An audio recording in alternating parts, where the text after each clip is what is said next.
Selamat sejahtera, Wanakum Tajahau. Saya Suman Sivam, kembali lagi dari channel kita Rakyat Malaysia. Hari ini saya nak bagi tahu satu perkara yang sering kali jadi masalah di negara kita, iaitu hak kesamarataan.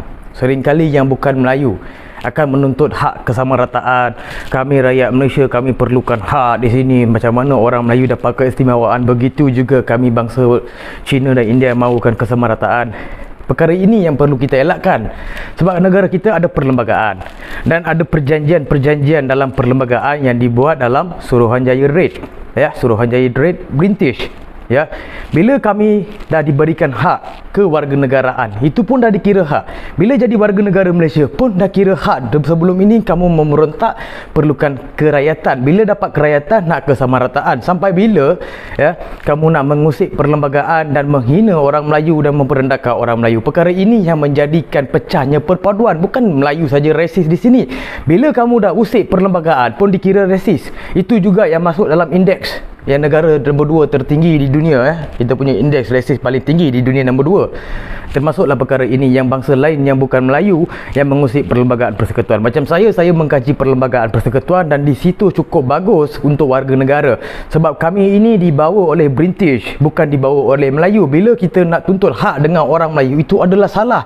Bila kita tanya kenapa kamu nak kesamarataan, nenek moyang aku susah dulu buat jalan, buat kereta api. Tetapi mereka buat atas nama syarikat British, bukan buat atas syarikat Melayu. Orang Melayu dah cukup baik bagi kamu tinggal di sini dan bertoleransi atas apa yang mereka rasakan, dan mereka sungguh baik membantu kita. Tetapi hari ini berbeza. Bila ingatkan dah pandai, dah cerdik, dah jadi lawyer, mungkin lagi hebat, lagi pandai untuk mengkaji perkara-perkara ini. Tetapinya tidak.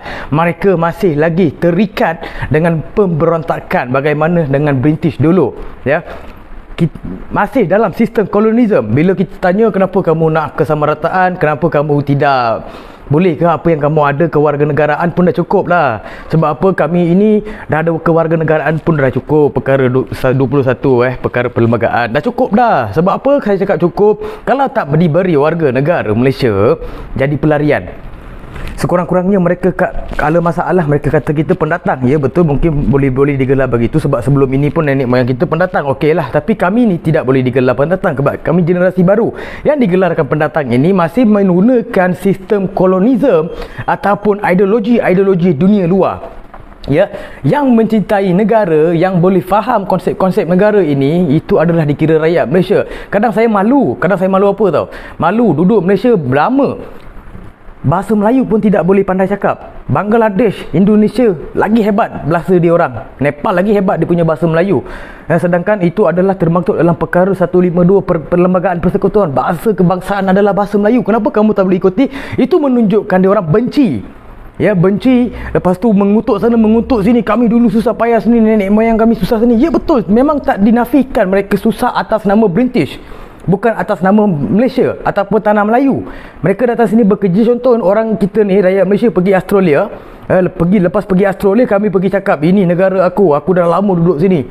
Sedangkan kau dah dapat kerakyatan, tapi kau bukan bangsa asal di situ. Bila dah katakan bangsa asal, itulah ketuanan mereka. Pergi Brunei, ketuanan Melayu. Pergi China, ketuanan Cina. Pergi Amerika, ketuanan orang putih, white man policy. Pergi Filipin, ketuanan Tagalog. Pergi Thailand, ketuanan Thailand. Sampai dekat Malaysia, sampai dekat ketuanan Melayu dekat Malaysia, mereka tidak boleh terima. Mereka cakap tak puas hati kenapa hak istimewa diberikan kepada orang Melayu saja. Itulah sejarah, itulah perlembagaan mengajar kita. Itulah dikatakan hak istimewa perkara 152. Kenapa 153? Kenapa tidak boleh faham? Kenapa nak menafikan, selalu nak buat pergaduhan, perpaduan antar kaum? Kenapa nak mecahkan keamanan negara? Itu adalah masalah. Bila kamu dah pertikaikan, itu adalah masalah. Sedangkan dulu tak pernah dipertikaikan pun masa buat perjanjian dulu. Sekarang jadi masalah. Kenapa? Sebab mereka tidak puas dan mereka masih tamak lagi. Bila kita pergi lumba lari, 100 meters, semua orang nak menang di situ. Tak ada seorang pun pergi lari supaya nak kalah. Semua nak menang. Tapi hakikatnya bukan semua di situ menang. Dalam Malaysia pun sama. Bila minoriti, kita ada pelarian. Maksud dia kita ada pertandingan. Bila pertandingan, bukan semua orang boleh menang. Bila dikatakan Melayu ni lah mendominasikan semua pekerjaan kerajaan. bangsa lain tidak ada. Sedangkan ramai lagi orang Melayu yang tidak bekerja dengan kerajaan, sedangkan dia punya ketuanan, tapi dia pun tak bekerja dan dia pun tidak ambil pot. Tapi yang marah di sini, yang memberontak di sini bukan orang Melayu, orang Cina dan India yang memberontak selalu. Ya, yang patut memberontak adalah orang Melayu, bangsa Melayu, sebab hak mereka selalu diguna pakai oleh pemimpin politik atas dasar agama dan bangsa. Mereka patut memberontak, hak dia orang dirampas. Saya pun pernah tanya sahabat-sahabat saya, kamu ada ke special price untuk beli rumah? Dia cakap tak ada, sama je. Di manakah hak dia orang? Masalah dia semua orang di sini hadapi, bukan bangsa ini sahaja, bukan bangsa Tamil dan bukan bangsa Cina saja. Itu saya kata kena faham.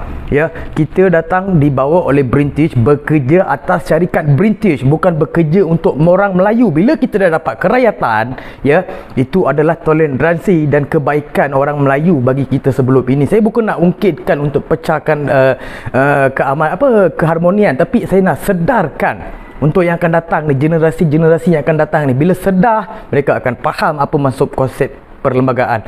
Perlembagaan dah ditulis, ada wujud. Suruhanjaya Red yang tulis, bukan orang Melayu yang tulis. Boleh pergi tanya dekat Suruhanjaya Red, kenapa kamu buat macam ni? Itu adalah perjanjian seperti mana orang lama kita, moyang kita buat. Bukan untuk hari ni punya cerita. Kalau untuk hari ni semua benda kita boleh pertikai kan. Pergilah cakap dengan orang putih, kenapa kamu nak gunakan white man policy? Ya. Bila Obama jadi kulit hitam jadi Perdana Menteri Malaysia pula marah. Haris dekat jadi Vice President orang Malaysia malah tengok orang India jadi Presiden dekat Amerika Syarikat. Bangga dia. Sebab apa dia bangga? Sebab sama bangsa. Tapi pergi tanya dekat Haris sana, dia tak mengaku pun dia apa bangsa. Dia tak pernah cerita pun dia bangsa apa. Tapi dekat Malaysia berbeza. Dia orang selalu akan cerita, oh kami ni bangsa ni perlu bagi hak sama rata. Nak hak sama rata macam mana? Dah bagi kerakyatan tu pun dah kira hak. Bila nak kamu soalkan orang Melayu sendiri boleh soalkan kamu punya kerakyatan ataupun kewarganegaraan melalui perlembagaan. Kan benda tu masalah. Bila mereka faham, mereka boleh soalkan. Kenapa? Bila kamu soalkan, tak boleh pula. Bila orang Melayu soalkan, dikatakan resis. Itu yang perlu kita elakkan.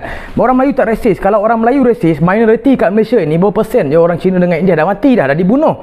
Ya, tapi masih tidak lagi, masih semua kaya raya, hidup aman damai. Kita harap benda ini teruskan ya sampai ke anak cucu kita. Kita nak dapatkan perpaduan 100% tak boleh. Parasit dalam perkauman ni ramai lagi yang memainkan peranan bangsa, agama, semuanya wujud lagi. Kalau kita nak dapatkan satu perpaduan dari jiwa kita, kita perlu pelajari apa itu perpaduan dalam hati kita. Sebab saya sendiri pun banyak belajar pasal Islam pun mengajar perpaduan ya. Dan macam bangsa Tamil, Tiruvalluvar pun mengajar perpaduan ya. Saya sebagai bangsa Tamil, saya suka perpaduan dan kedamaian dalam negara. Itu yang diajar oleh kitab-kitab Tamil macam Aticudi,